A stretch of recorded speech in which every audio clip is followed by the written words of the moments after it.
என்னப்பா எல்லாரும் ரிசல்ட்டை தானே கவனிச்சிட்டு இருக்கீங்க. பட் ரஷ்யா உக்ரைன் மேட்டரை நம்ம கவனிக்க வேண்டியதாக இருக்குது. இப்போதைக்கு இந்த ரஷ்யா உக்ரைன் பிரச்சனையில் பெருசாக பேசப்படுவது என்ன அப்படின்னு கேட்டிங்கன்னா பயாலஜிக்கல் வார்ஃபேர் அப்படிங்கிறது தான். ஒரு 3 நாளைக்கு முன்னாடியே தமிழ் பட்சத்தில் பார்த்துட்டோம். எந்தெந்த இடத்துல லேப் இருக்குது அப்படிங்கிற புகைப்படத்தை CGTN சீனாவினுடைய மிக முக்கியமான செய்தி ஊடகம் வெளியிடுகிறது அப்படின்னு சொல்லி அந்த புகைப்படத்தை வரை நம்ம காண்பித்து கொடுத்தோம். ஆனால் இப்போது அது அமெரிக்காவினுடைய பாராளுமன்றத்தில் இருக்கக்கூடிய நிறைய நபர்கள் மறுக்கிறார்கள். கொஞ்சம் நபர்கள் ஆமாம் எங்களுக்கு இருக்கிறது தெரியும் அப்படின்னு சொன்னாங்க. லேட்டஸ்ட்டாக அதை விட ரொம்ப ஸ்ட்ராங்காக பேசக்கூடிய வேறொரு விஷயம் இருக்குது, அதுதான் கெமிக்கல் குண்டுகள். ஸோ ரசாயன குண்டுகள் அப்படிங்கிறது இனிமேல் உக்ரைனில் பயன்படுத்தப்படும் அப்படிங்கிற ஒரு அறிவிப்பை அமெரிக்காவின் சார்பாக இருக்கக்கூடிய நபர்கள் சொல்லியிருக்கிறார்கள். அது என்ன, இந்த நைட்டில் நடந்த அப்டேட் என்ன அப்படிங்கிறதெல்லாம் இந்த ஒரு பதிவில் பார்த்துடலாமா? அன்பு தமிழஞ்சங்களுக்கு தமிழ் பொக்கிஷத்தின் வணக்கங்கள்.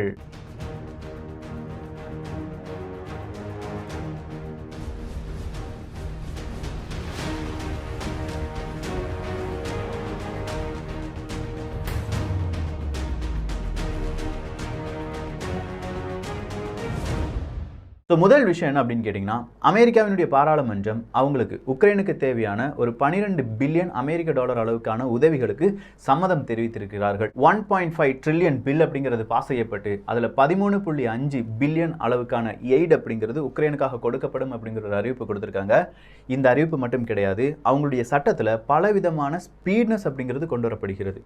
சீக்கிரமாக உக்ரைனுக்கு எப்படி கன்களை அனுப்புவது, சீக்கிரமாக உக்ரைனுக்கு எப்படி ஆயுதங்களை அனுப்புவது, எந்த பக்கமாக அனுப்புவது, எந்த இயக்கத்தை வைத்து அனுப்புவது அப்படின்னு சொல்லி அவங்களுடைய சட்டத்திட்டங்களே இதுக்காக மாற்றி அமைக்கிறார்கள் அப்படிங்கிற ஒரு செய்தி வெளியாகி இருக்கிறது. ஸோ இந்த நேரத்தில் சில கேள்விகள் கேட்கப்படுது. எப்போ இந்த பயாலஜிக்கல் வார்ஃபேர் அப்படின்னு சொல்லிட்டு இருக்காங்களே ரஷ்யா, அதை பற்றி நீங்கள் என்ன செய்கிறீங்க, என்ன சொல்கிறீங்க அப்படின்னு சொல்லி கேட்கும்போது, அங்கே இந்த லேப் இருக்குது அப்படிங்கிறதுல எங்களுக்கு தெரியும். அதில் கொஞ்சமாக அமெரிக்காவினுடைய இன்ட்ரெஸ்ட் எல்லாமே இருந்தது. நாங்கள் அதுக்கு பணம் கொடுத்தோமா இல்லையா அப்படிங்கிறதெல்லாம் அவங்க டிஸ்க்ளோஸ் பண்ணலை. பட் அந்த மாதிரி பயோசேஃப்டி லேப்ஸை ரஷ்யாவினுடைய இராணுவத்திடமிருந்து பாதுகாக்க வேண்டியது உக்ரைன் மற்றும் அமெரிக்காவினுடைய கடமையாக இருந்தது. அதை நாங்கள் செய்ய தவறிவிட்டோம். இப்போ யாருடைய கண்ட்ரோலுக்கு அது போயிருச்சு? ரஷ்யாவினுடைய கண்ட்ரோலுக்கு போயிருச்சு. சொல்லப்போனால் இனி அங்கே ஏதாவது வைரஸ் பரவினால் அதுக்கு நாங்கள் பொறுப்பாக முடியாது அப்படின்னு சொல்லி அமெரிக்கா நேற்று ஒரு குண்டை தூக்கி போட்டாங்க. இன்னைக்கு அதே அமெரிக்கா இன்னொரு குண்டு தூக்கி போட்டிருக்காங்க. அவங்க கெமிக்கல் குண்டுகளை பயன்படுத்த போகிறார்கள் அப்படின்னு சொல்லி. ஸோ கெமிக்கல் குண்டுகளை ரஷ்யா பயன்படுத்த போகிறது அப்படிங்கிற இந்த வார்த்தைக்கு மத்தியில் அடுத்ததாக டம் பாம்ப் அப்படிங்கிறது இவங்க யூஸ் பண்ணுறாங்க அப்படின்னு சொல்லி போட்டிருக்காங்க. டம் பாம்ப்னா இவங்க ரஷ்யா யூஸ் பண்ணுற மிகப்பெரிய பாம்ப்ஸ் எல்லாமே, குண்டுகள் எல்லாமே அன்கைடட் பாம்ப்ஸ், எங்கே வேணாலும் தூக்கி போட்டுடலாம், டம்ப் பண்ணலாம், அந்த மாதிரிதான குண்டுகள் தான் இங்கே யூஸ் பண்ணுறாங்க. ஸோ இந்த டம்ப் பாம்ப்ஸ் கூடவே இவங்க என்ன யூஸ் பண்ணலாம், கெமிக்கல் வெப்பன்ஸை யூஸ் பண்ணலாம் அப்படின்னு சொல்லும்போது இதை பொறுத்து ரஷ்யா என்ன சொல்லியிருக்காங்க அப்படிங்கிற அவங்களுடைய ஊடகத்தில் போய் பார்த்தா தானே தெரியும். ஸோ அவங்களுடைய ஊடகத்தில் போய் பார்க்கும்போது தான் கிட்டத்தட்ட 50 டன் அமோனியா அப்படிங்கிறது உக்ரைனில் இருக்கக்கூடிய பல இடங்களில் உக்ரைனுக்காக போராடக்கூடிய ராணுவ வீரர்களுக்கும் அங்கே இருக்கக்கூடிய நேஷனலிஸ்ட் இருப்பாங்க பார்த்தீங்களா, அவர்களுக்கும் கொடுக்கப்பட்டது. ஸோ அதன் வழியாக மிகப்பெரிய கெமிக்கல் அட்டாக் அப்படிங்கிறது ரஷ்யாவுக்கு எதிராக செய்யப்படலாம் அப்படிங்கிறத ஒரு தினத்துக்கு முன்னாடியே ரஷ்யா அறிவித்திருக்கிறார்கள். ஸோ ரஷ்யாவும் இப்படி கெமிக்கல் குண்டுகள் இருக்குது அப்படிங்கிறத அறிவிக்கிறாங்க, அமெரிக்காவும் இப்படி கெமிக்கல் குண்டுகள் இருக்குது அப்படின்னு சொல்லி அறிவிக்கிறாங்க. ஸோ டோட்டலாக உக்ரைனில் யாரோ கெமிக்கல் குண்டை மட்டும் போட போகிறாங்க, அது மட்டும் தெளிவாக புரியுது. அதே அமெரிக்கா சீக்கிரமாக ரஷ்யா உக்ரைனில் அணு ஆயுதத்தை பயன்படுத்துவதற்கான வாய்ப்புகள் இருக்குது அப்படின்னு சொல்லியிருக்காங்க. ராசாக்களா, அவன் போட போகிறான்னு சொல்லி நீ போட்டுறாத, நீ போட போகிறேன்னு சொல்லி அவன் போட்டுறாம ஒட்டுமொத்தமாக மக்களுக்கு அமைதி கொடுக்க வேண்டும் அப்படின்னு சொல்லி யாருமே இங்கே நினைக்கல. அது அமெரிக்காவாக இருக்கட்டும், ரஷ்யாவாக இருக்கட்டும், உக்ரைனாக இருக்கட்டும், யாருமே இங்கே நினைக்கல. இப்போ அமெரிக்கா ஒரு பக்கமாக நிற்கும் போது அடுத்ததாக UK பாரிஸ் ஜான்சன் அவர்கள் மறுபடியும் உக்ரைனுடைய ஜெலன்ஸ்கி அவர்களை கூப்பிட்டு உன்னுடைய நட்பை நான் மேலும் வலுப்படுத்துகிறேன், உனக்கான அந்த சப்போர்ட்டை நான் தரேன், அவங்களுக்கு எதிராக பெரிய பெரிய பொருளாதார தடை, பெரிய பெரிய சாங்ஷன்ஸ் எல்லாமே டைட் பண்ணுறேன் அப்படின்னு சொல்லி ஒரு கடமை உணர்ச்சியாக பலவிதமான வாக்குறுதிகளை கொடுத்திருக்கிறார். இன்னொரு பக்கம் கனடாவிலிருந்து ஜஸ்டின் ட்ரூடோ அவர்களும் இதே வாக்குறுதிகளை கொடுத்திருக்காங்க. இன்னொரு பக்கம் பேச்சுவார்த்தை நடந்துட்டு இருக்கு. அது மட்டும் நல்லா நடந்துச்சுன்னா போதும்டா சாமிகளா, இந்த உலகத்தில் யுத்தமே இல்லாமல் முடிச்சலாம் அப்படின்னு சொல்லி துருக்கி என்ன செஞ்சிருக்காங்க, உக்ரைனுடைய வெளியுறவுத்துறை அமைச்சரும் ரஷ்யாவினுடைய வெளியுறவுத்துறை அமைச்சரையும் வச்சு ஒரு டிஸ்கஷனை நடத்துறாங்க. அந்த பேச்சுவார்த்தை சுமூகமாக முடிந்தது என்றால் இந்த யுத்தம் இத்தோடி முடிஞ்சிடும். அப்படி இல்லையா இன்னும் கண்டினியூ ஆகிறதுக்கான வாய்ப்புகள் இருக்கு. அடுத்த அப்டேட், இன்ஃப்ளேஷன் வழியாக நிறைய நாடுகளில் மக்கள் போராட்டம் வெடிக்கும் அப்படின்னு சொல்லி வேர்ல்டு பேங்க் ஒரு எச்சரிக்கையை கொடுத்திருக்கிறது. அந்த ஒரு பிரச்சனை, உள்நாட்டு பிரச்சனை இல்லாட்டி மக்களுடைய போராட்டம் முதல்ல உக்ரைன்லேருந்து ரஷ்யாவிலிருந்துலாம் ஆரம்பிக்கும். அதன் பிறகு படிப்படியாக எல்லா நாடுகளிலும் இது பரவ தொடங்கும். ஸோ மக்கள் புரட்சியை எதிர்கொள்வதற்கு இந்த நாடுகள் தயாராக வேண்டும் அப்படிங்கிறது தான். ஸோ போட்டாங்க, பெரிய குண்டா தூக்கி போட்டாங்க, மக்கள் புரட்சி போய் வரும் அப்படின்னு சொல்லி போட்டாங்க. இன்ஃப்ளேஷன் தான் அதுக்கு காரணமாக இருக்க போகுது. வேலை வாய்ப்பின்மை, பெரிய அளவு விலை உயர்வு, இல்லாட்டி பணம் கிடையாது, சம்பளம் குறைவு, இப்படிங்கிற பல பிரச்சனைகள் இனி வரலாம். அப்படி வரும்போது அங்கே பிரச்சனைகள் மனிதர்கள் வடிவில் புரட்சியாக மாறுவதற்கான வாய்ப்புகள் இருக்குது அப்படிங்கிற ஒரு அப்டேட்டை கொடுத்துருக்காங்க. அடுத்த அப்டேட்டாக ஐரோப்பிய ஒன்றியம் இருக்குது பார்த்தீங்களா, அவங்க அமெரிக்கா மொத்த ஆயில் அண்ட் கேஸுக்கு தடை விதித்து விட்டார்கள். ரஷ்யாவினுடைய ஆயில் அண்ட் கேஸுக்கு அந்த தடையை இவங்களும் சம்மதம் தெரிவிக்க வேண்டும், ஐரோப்பிய ஒன்றியமும் சம்மதம் தெரிவிக்க வேண்டும் அப்படின்னு சொல்லி ஐரோப்பிய ஒன்றிய நாடுகளுக்கு மிகப்பெரிய பிரஷர் அமெரிக்கா சார்பாகவும் பல நாடுகள் சார்பாகவும் கொடுக்கப்படுவதாக செய்திகள் சொல்லுகின்றன. அடுத்ததா ஜெலன்ஸ்கி அவர்களுடைய அறிவிப்பு தான். ஜெலன்ஸ்கி என்ன சொல்லியிருக்காங்கன்னா 35,000 மனிதர்களை காப்பாற்றி இருக்கிறோம். அந்த காரிடோர் இருக்கு பார்த்தீங்களா, சேஃப் பேசேஜ் வழியா நாங்கள் 35,000 மனிதர்களை காப்பாற்றி இருக்கிறோம் அப்படின்னு சொல்லியிருக்காங்க. ஜெலன்ஸ்கி அவர்களே இந்தியாவை 20,000 மனிதர்களை காப்பாற்றி இருக்கிறது. ஸோ 35,000 மனிதர்களை காப்பாற்றி இருக்கிறோம் அப்படின்னு சொல்லும்போது அது கொஞ்சம் குறைவான அமௌண்ட் தான். பட் ஓகே, 35,000 நபர்கள் எப்படியோ அவங்களுடைய உயிரை காப்பாற்றி கொண்டார்கள். பல லட்சம் நபர்கள் வெவ்வேறு இடங்களுக்கு புலம்பெயர்ந்து போயிருக்கிறார்கள். ஸோ அவங்களுடைய வாழ்க்கையை பற்றி நம்ம யோசிக்கணும். அதை விட்டுட்டு ஜெலன்ஸ்கி அவர்கள் சொல்கிற மாதிரி 600 பேர் எங்கள் நாட்டிலேருந்து இறந்துருக்காங்கப்பா, ஆனால் நாங்கள் 14,000 பேரை கொண்டுட்டோம், ரஷ்ய வீரர்கள் 14,000 பேரை கொண்டுட்டோம் அப்படின்னு சொல்லியிருக்காங்க. இந்த வாய் ஜவடால் மட்டும் எங்கேருந்து வருதுன்னே தெரியல. 14,000 பேர் எப்படி நீங்கள் கொண்டு இருப்பீங்க, இல்லாட்டி அந்த கணக்கு எப்படி நீங்கள் இவ்வளோ பெக்யூலராக 14,000 பேர்னு சொல்கிறதுக்கான அந்த ரீசன் என்ன? உலக நாடுகள் 14,000 ரஷ்ய வீரர்களை ஜெலன்ஸ்கி அவர்களுடைய ராணுவம் கொன்று விட்டது அப்படின்னு சொன்னா உங்களுக்கு பெருமை நினைக்கிறீங்களா? எங்க ஒரு மக்களுக்கே ஒரு விதமான கேள்விகள் வருது.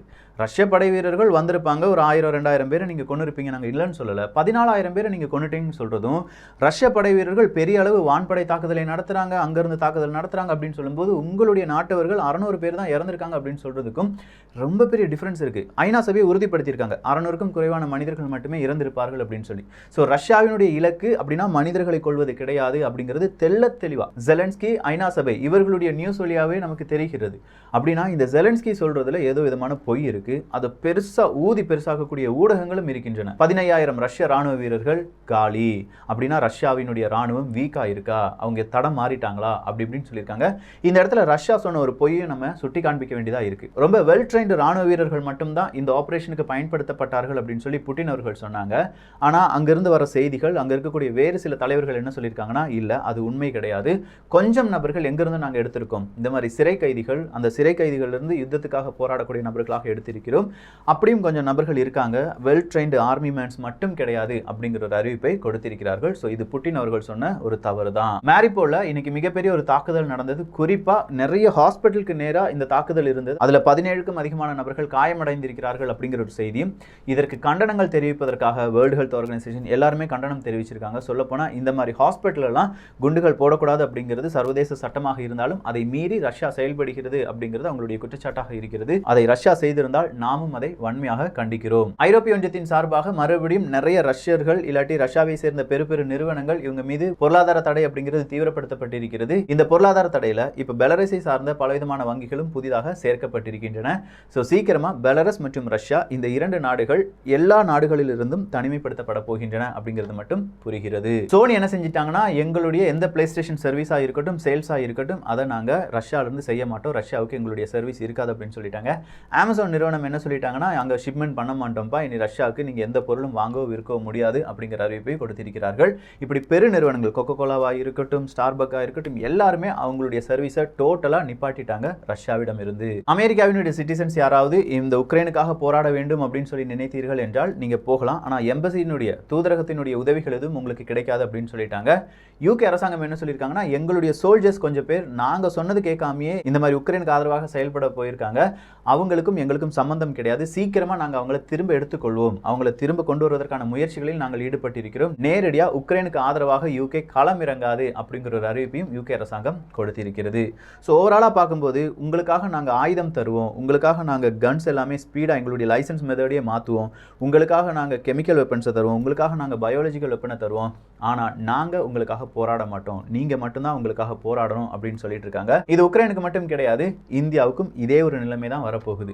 இந்தியாவை யாராவது அடிக்கிறாங்க அப்படின்னா இந்திய மக்கள் மட்டுமே இந்தியாவை காப்பாற்ற முடியும். உலக நாடுகள் நமக்கு ஆயுதங்களை மட்டுமே தருவார்கள். இல்ல எல்லா நாடுகளும் சேர்ந்து இந்தியாவுக்கு ஆதரவா வந்து செயல்படுவாங்களா அப்படின்னு பார்த்தா அந்த நேரத்தில் பெரிய பெரிய வேர்ல்டு பொலிட்டிக்ஸ் இந்தியாவின் சார்பாக நடைபெற்றது என்றால் இந்தியாவுக்கு கை ஓங்குவதற்கான வாய்ப்புகள் இருக்கு. இல்ல இந்தியாவை கை கழுவ பல நாடுகளும் காத்து கொண்டுதான் இருக்கின்றன. இந்த பிரச்சனை ஒரு நாட்டு பிரச்சனை கிடையாது, இரு நாட்டு பிரச்சனை கிடையாது, எல்லோருக்கும் ஒரு எச்சரிக்கையான ஒரு மிக முக்கியமான பாடமாக மாறப்போகிறது. சொல்லப்போனா வேர்ல்டு ஹிஸ்டரியில் இந்த உக்ரைன் ரஷ்யா பிரச்சனை அப்படிங்கிறது வரும் தலைமுறை படிக்க போகும் மிக முக்கியமான பாடமாக மாறப்போகிறது. ஸோ இந்த ஒரு காணொலி பற்றி உங்களுடைய கருத்துக்கள் இங்கே வரவேற்கப்படுகின்றன. எல்லோரும் தமிழ் பட்சத்தில் இணைந்திருங்கள். நல்லதை பகிர்ந்து நல்ல சமுதாயத்தை உருவாக்குவோம். நன்றி, வணக்கம்.